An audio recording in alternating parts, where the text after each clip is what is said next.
जय हिंद। आज हम जनरल साइंस के कुछ महत्वपूर्ण प्रश्न बताएंगे जो आगामी परीक्षाओं की दृष्टि से बहुत महत्वपूर्ण है।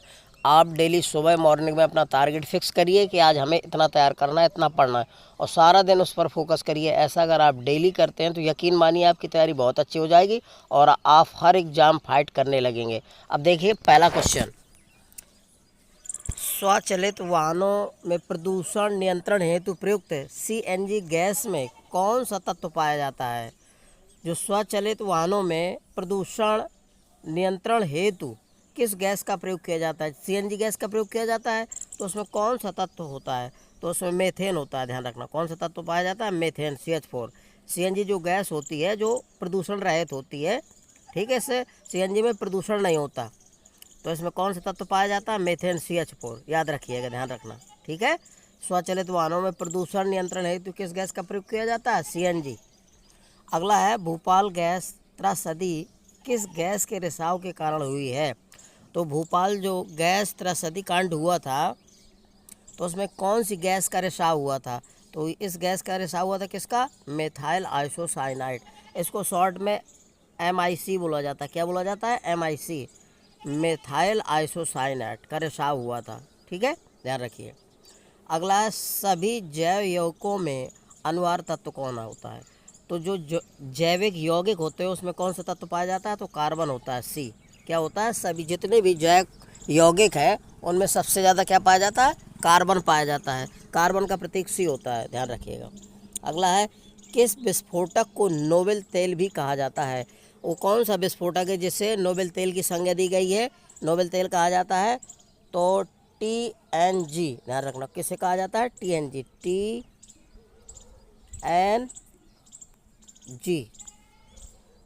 TNG। किस विस्फोटक को नोबेल तेल भी कहा जाता है? तो TNG को कहा जाता है, TNG।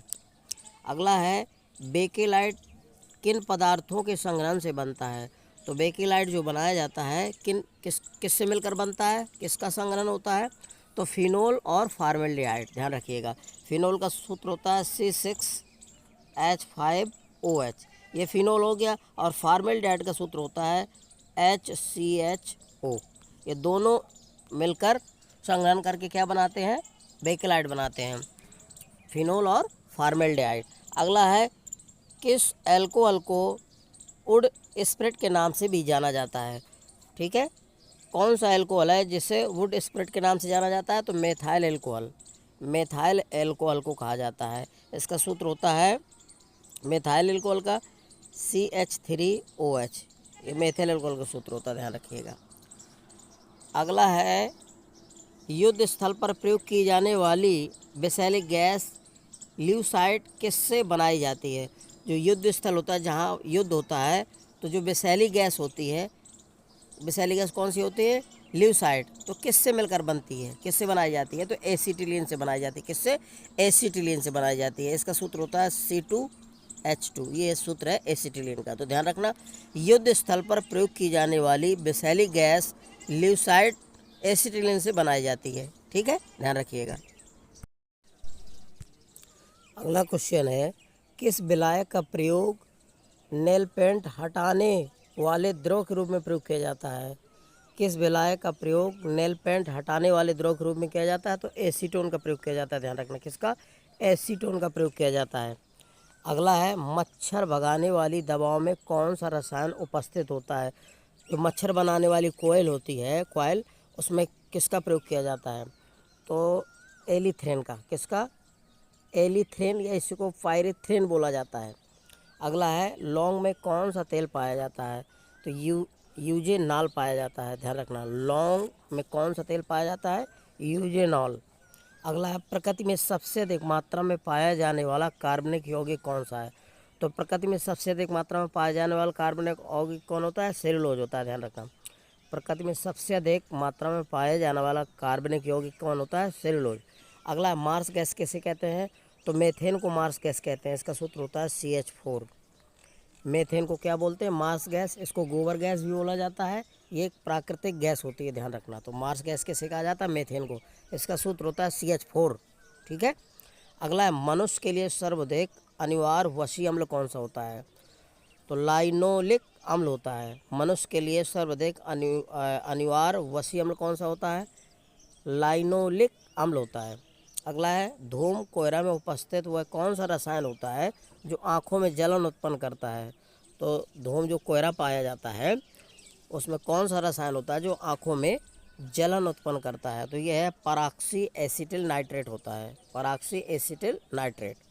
अगला क्वेश्चन है, कृत्रिम रेशों में कौन सा असंतृप्त हाइड्रोकार्बन का प्रयोग किया जाता है? तो एथिलीन का प्रयोग किया जाता है। किसका? एथिलीन, एथिलीन का। इसका सूत्र होता है C2H4। तो कृत्रिम रेशों में कौन सा असंतृप्त हाइड्रोकार्बन का प्रयोग किया जाता है? तो एथिलीन का प्रयोग किया जाता है, C2H4। ठीक है, याद रखिएगा। अगला क्वेश्चन है, किस यंत्र के द्वारा मस्तिष्क वैभव मापा जाता है? वह कौन सा यंत्र है जिसके द्वारा मस्तिष्क वैभव मापा जाता है? तो EEG, इसको बोला जाता है इलेक्ट्रोएन्सेफेलोग्राम, ध्यान रखना। तो किसके द्वारा मस्तिष्क वैभव मापा जाता है? EEG, इसका फुल फॉर्म होता है इलेक्ट्रोएन्सेफेलोग्राम। अगला क्वेश्चन है, मैनोमीटर का उपयोग किया जाता है तरल या गैसों का दाब मापने में। तो मैनोमीटर का प्रयोग किया जाता है कैसे में? तरल या गैसों का दाब मापने में। अगला है, ज्योति तीव्रता का मात्रा क्या होता है? तो कैंडुला या लुमेन प्रति स्टेरेडियन होता है। ज्योति तीव्रता का मात्रा क्या होता है? कैंडुला या लुमेन प्रति स्टेरेडियन। अगला, कार तथा ऊर्जा का मात्रक जूल होता है। कार और ऊर्जा, जो भी ऊर्जा होती है, गतिज ऊर्जा, स्थित ऊर्जा, कोई भी ऊर्जा होती है, चुंबकीय ऊर्जा, सबका मात्रक जूल होता है, ध्यान रखिएगा। ठीक है, कार और जो ऊर्जा का मात्रक क्या होता है? जूल। कोई भी ऊर्जा का मात्रा क्या होता है? जूल। मूल भौतिक राशियों की संख्या कितनी होती है? तो 7 मूल भौतिक राशियाँ होती हैं, ध्यान रखिएगा। कितनी होती हैं? 7 होती हैं। अगला है, वायुमंडलीय दाब मापने का मात्रा क्या होता है? बार होता है। वायुमंडलीय दाब को किससे मापा जाता है? बार से। और वायुमंडलीय दाब का मात्रा पास्कल भी होता है। तो वायुमंडलीय दाब को मापने का मात्रा क्या होता है? बार या पास्कल, याद रखिएगा। अगला क्वेश्चन है, मनुष्य में मधुमेह रोग किस हार्मोन की कमी से होता है? तो इंसुलिन। जब मनुष्य के शरीर में इंसुलिन बनना बंद हो जाता है तो मधुमेह डायबिटीज रोग हो जाता है। ठीक है, ये इंसुलिन कौन बनाता है? तो पैंक्रियाज ग्रंथि बनाती है। मनुष्य में मधुमेह रोग किस हार्मोन की कमी से होता है? तो इंसुलिन। अगला है, मानव शरीर का समान तापमान कितना होता है? तो 98.6 फ़ारेनहाइट होता है। अगर सेल्सियस में पूछा जाए तो 37 डिग्री सेल्सियस या कहीं कहीं 36.9 लिखा रहता है सेल्सियस। तो मानव शरीर का तापमान कितना होता है? 98.6 फ़ारेनहाइट या 37 डिग्री सेल्सियस। इंसुलिन हार्मोन किस अंग से स्रावित होता है? अग्न्याशय से, जिसको पैंक्रियाज बोला जाता है। इंसुलिन हार्मोन किस ग्रंथि से स्रावित होता है? अग्न्याशय से। अगला है, अग्न्याशय को पाचक रस के उत्पादन के लिए उत्तेजित करने वाला हार्मोन कौन सा होता है? तो ये होता है सिक्रेटिन। क्या होता है? सिक्रेटिन। अगला है, मानव शरीर में सबसे छोटी अंतःस्रावी ग्रंथि कौन सी होती है? तो पीयूष ग्रंथि होती है। पीयूष ग्रंथि को मास्टर ग्रंथि भी कहा जाता है। मानव शरीर में सबसे छोटी अंतःस्रावी ग्रंथि कौन सी होती है? तो पीयूष ग्रंथि होती है, ध्यान रखिएगा। अगला है, कौन सी ग्रंथि मानव शरीर के तापमान को नियंत्रित करने में सहायता करती है? तो थायराइड ग्रंथि जो है मानव शरीर के तापमान को नियंत्रित करने में सहायता करती है, ध्यान रखिएगा। थायराइड ग्रंथि जो है मानव शरीर के तापमान को नियंत्रित करने में सहायता करती है। अगला है, कौन सा वर्णक मानव की त्वचा को रंग प्रदान करता है? तो मेलानिन, ध्यान रखना। वर्णक मानव की त्वचा को रंग प्रदान करने वाला कौन सा होता है? मेलानिन। जब मेलानिन बनना बंद हो जाता है त्वचा में तो सफ़ेद रोग हो जाता है। ठीक है, सफ़ेद चकत्ते पड़ जाते हैं, बॉडी में सफ़ेद होता है, जिसको सफ़ेद रोग बोला जाता है। कुष्ठ रोग के अंतर्गत आता है ये। अगला है, गर्भ निरोधक दवाई के रूप में किस हार्मोन की गोली दी जाती है? जो गर्भ निरोधक गोलियां बनाई जाती हैं तो कौन सा हार्मोन होता है वो? तो ये हो एस्ट्रोजन। एस्ट्रोजन को कम करने के लिए ऐसा होता है। गर्भ निरोधक दवाई के रूप में किस हार्मोन की गोली दी जाती है? तो एस्ट्रोजन। ठीक है दोस्तों, यदि मेरा वीडियो आपको अच्छा लग रहा है तो मेरे वीडियो को लाइक